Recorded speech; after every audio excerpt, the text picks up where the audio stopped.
Muy buen día, chicos. Bienvenidos sean ustedes a la segunda semana de la materia de informática referente a la unidad 1.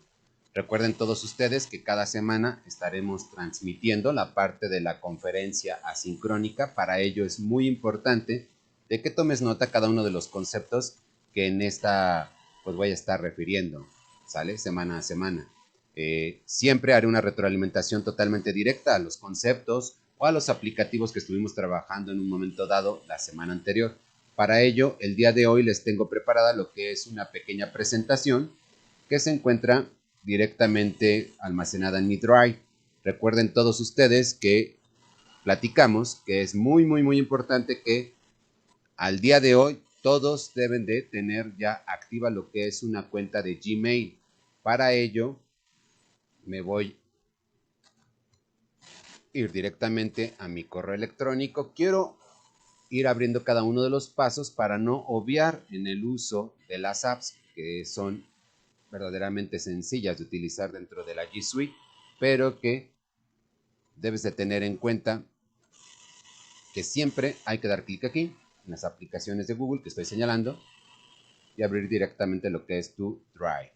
Aquí dentro del Drive vas a encontrar todas las apps.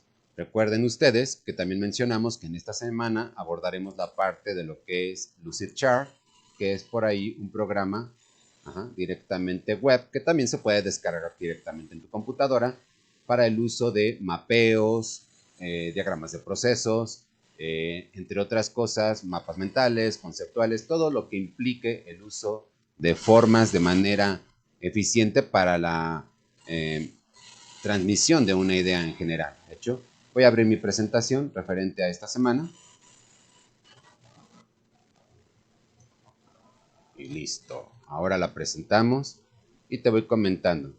Importante, no se te olvide, en la sesión anterior trabajamos, en la sesión 1, toda la cuestión de los lineamientos. Los lineamientos son muy importantes. A partir de cada semana estaré monitoreando directamente que estén activas lo que son las cámaras web, que tus micrófonos estén totalmente silenciados y que tu participación, que es lo más importante para mí, para checar que en realidad el aprendizaje sea bidireccional, esté enfocada a un número de conceptos o análisis de información bien definidos. ¿Hecho? Lo que sí es muy importante que mencionamos es que trabajamos directamente sobre el concepto de lo que es informática. Informática es sinónimo perfecto de información. Les mencionaba también que abarca todo lo que es el estudio o el tratamiento directo de la misma información. Vaya la redundación, pero es importante saber que informática es totalmente lo que es información. Muchos autores lo derivan como ciencia, algunos otros como disciplina. No vamos a entrar en controversia en ese punto. Lo que para mí es muy importante que sepas es que este tratamiento automático de información conlleva lo que es un procedimiento que tú ves en automático, pero que es complejo dentro de un sistema de cómputo, desde su almacenamiento, procesamiento y finalmente la transmisión de datos en un sistema informático. ¿Hecho? Eh, Mencionamos también la parte de la clasificación del software. Recuerda que hablamos de tres grupos importantes y de un grupo en específico se desfasa por ahí lo que es un subgrupo que hoy en día los autores lo toman muy en cuenta, que es la parte del shareware y del freeware, que hoy en día lo trabajamos directamente en la web. ¿Hecho? Algunos programas descargables, algunos otros no.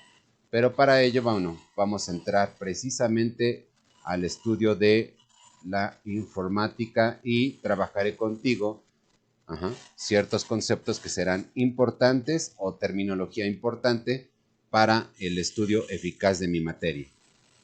¿Hecho?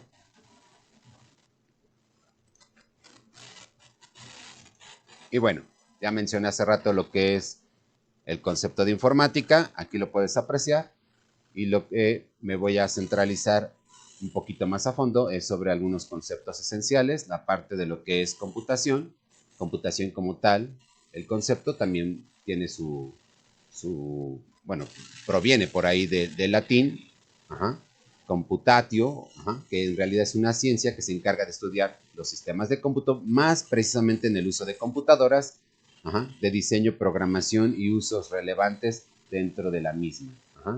Computadora, bueno, como tal, no tengo como tal que darte una definición, ya la palabra es totalmente entendible directamente, pero bueno, es una máquina electrónica que realiza ciertos cálculos de manera rápida y precisa y acepta información para que en un momento dado la procese y se generen resultados dependiendo del aplicativo que estés operando. ¿Hecho? Aquí viene la parte del dato. Dato es un ítem de información totalmente conjuntado. Y sobre todo la parte de la cuestión de lo que es información, que como tal en un concepto es utilizado para tener una idea o conocimiento o conclusión en la toma de decisiones sobre un grupo de datos. En realidad la información es un grupo de datos. Y el sistema de cómputo que está clasificado dentro de hardware, software y hay un concepto por ahí que es el humanware, ¿no? Mencioné también en la sesión 1 que el hardware es directamente a la parte tangible de un equipo de cómputo, todo lo que podemos tocar. La parte del software, que es la parte aritmético-lógica de una computadora, y el humanware, que es todos los usuarios, que en realidad somos los que tenemos interfase con el sistema de cómputo. ¿De hecho? Por aquí te puedo mencionar que dentro del hardware existen pues un sinnúmero de objetos que podemos ir mencionando, pero yo coloqué aquí a manera de resumen en esta pequeña tabla 4 de los principales. No implica que son los únicos, pero sí los importantes para que pueda trabajar de manera coordinada y de manera eficaz una computadora.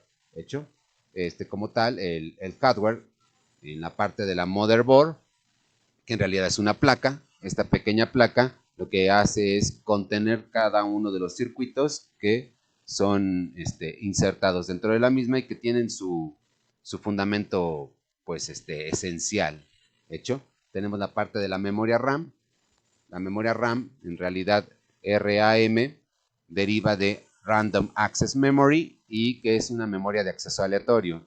Esta memoria RAM implica que guarda la información o cada uno de los datos que se están procesando o programas que se están utilizando en un momento dado, pero de manera volátil. Significa que en cuanto tu máquina la apagues, esta información pues, se va a perder. Es una memoria que nos permite o que tiene mucho, mucho apoyo, sobre todo con esto, que es el microprocesador. El microprocesador es el cerebro como tal de la computadora.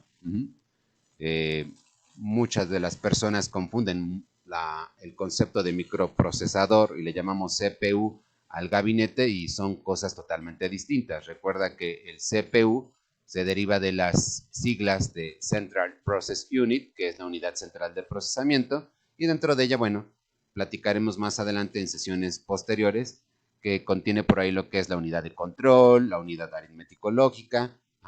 En realidad se encarga de realizar cada uno de los cálculos u operaciones que se determinan dentro del procesamiento de la información. Los buses de datos muy importantes son los que te permiten tener la interconexión, por ejemplo, con un disco duro que se encuentra insertado dentro de esta motherboard. Y para ello te puedo comentar que existen hoy en día 2 buses de datos. El que estoy señalando del lado derecho, ya no es tan utilizable. Es un bus que se le llamamos nosotros IDE. Se utilizaba mucho en arquitecturas de computadoras todavía hasta el 2005, 2007. Hoy en día se trabaja con una conexión mucho más rápida en transmisión de información que le llamamos serial SATA. ¿Hecho? Estos 4 elementos implican el uso de un equipo de cómputo de manera eficaz en su parte interna. Y bueno, hablando de los dispositivos periféricos, son cada uno de los dispositivos que están interconectados directamente a lo que es el gabinete. ¿Hecho? Entre ellos puedes encontrar quizás unas bocinas, entre otras cosas algunos audífonos, algunos le denominan dispositivos periféricos de entrada y salida, que son las memorias USB, donde puedes transferir información de un lugar a otro, algún escáner, lógicamente este digitalizador o escáner también se encuentra en la parte de los multifuncionales. Un multifuncional también aplicaría como un dispositivo periférico. Para ello te voy a dejar por ahí alguna tarea de asignación mucho más específica para que investigues cada uno de estos elementos. Lo que hoy sí tengo que comentarte, que bueno, platicamos sobre la clasificación del software y mencionaba en la sesión anterior que el software se clasifica en 3 grandes grupos. ¿Ok? Tenemos la clasificación del software como elemento número 1, el software de sistema. El software de sistema, recuerda que es totalmente un sinónimo perfecto de lo que es un sistema operativo.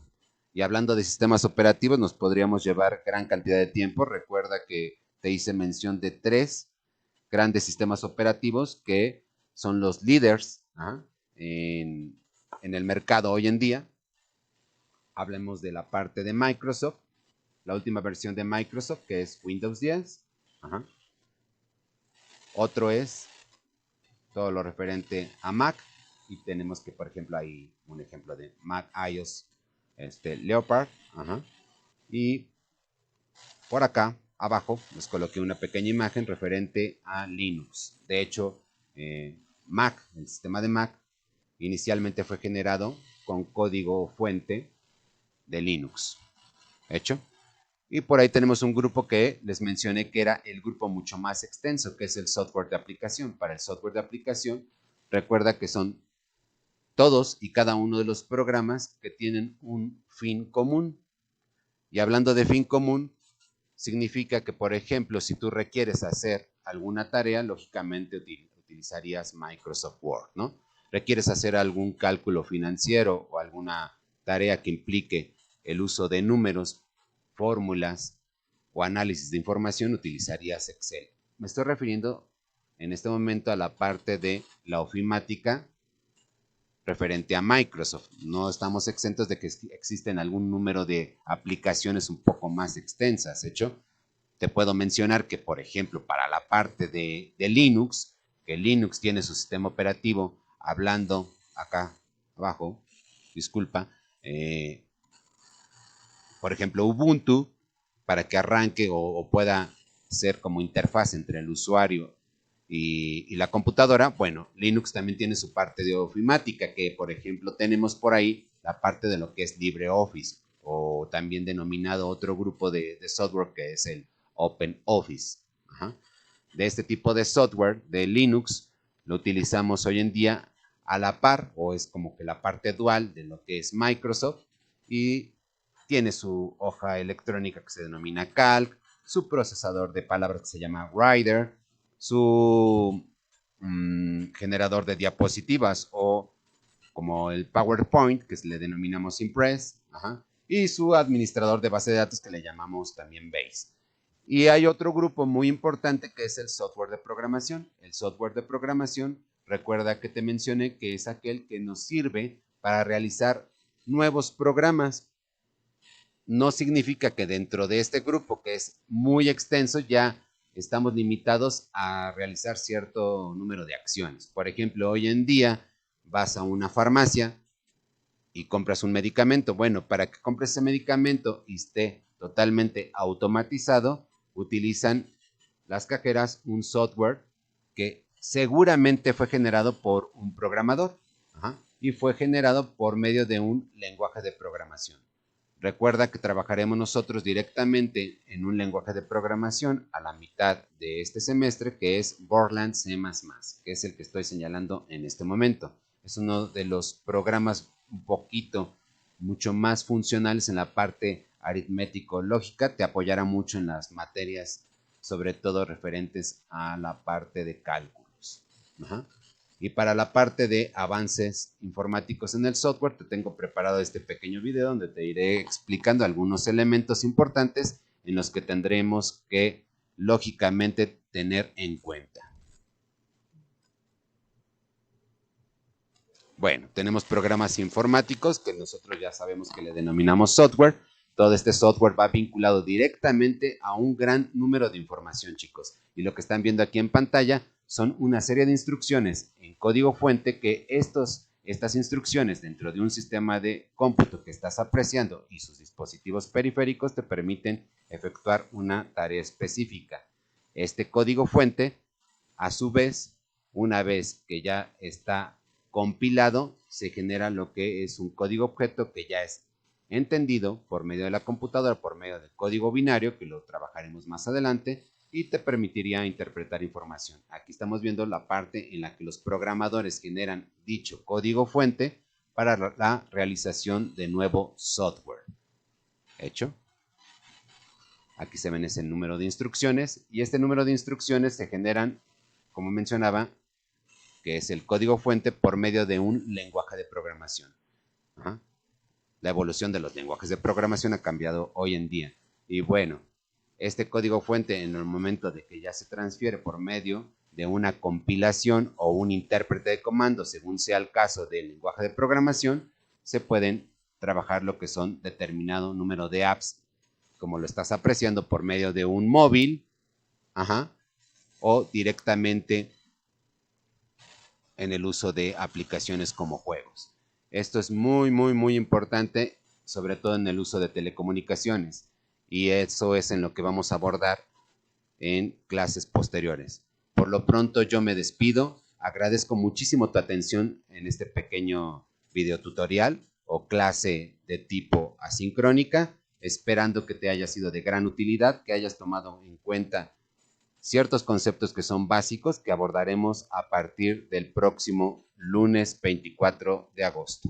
¿Sale? Sin más por el momento, me despido deseándote que te pases una excelente tarde, noche, dependiendo cómo estés viendo este video. Dios te bendiga, cuídate mucho, pórtate bien y gracias por tu atención.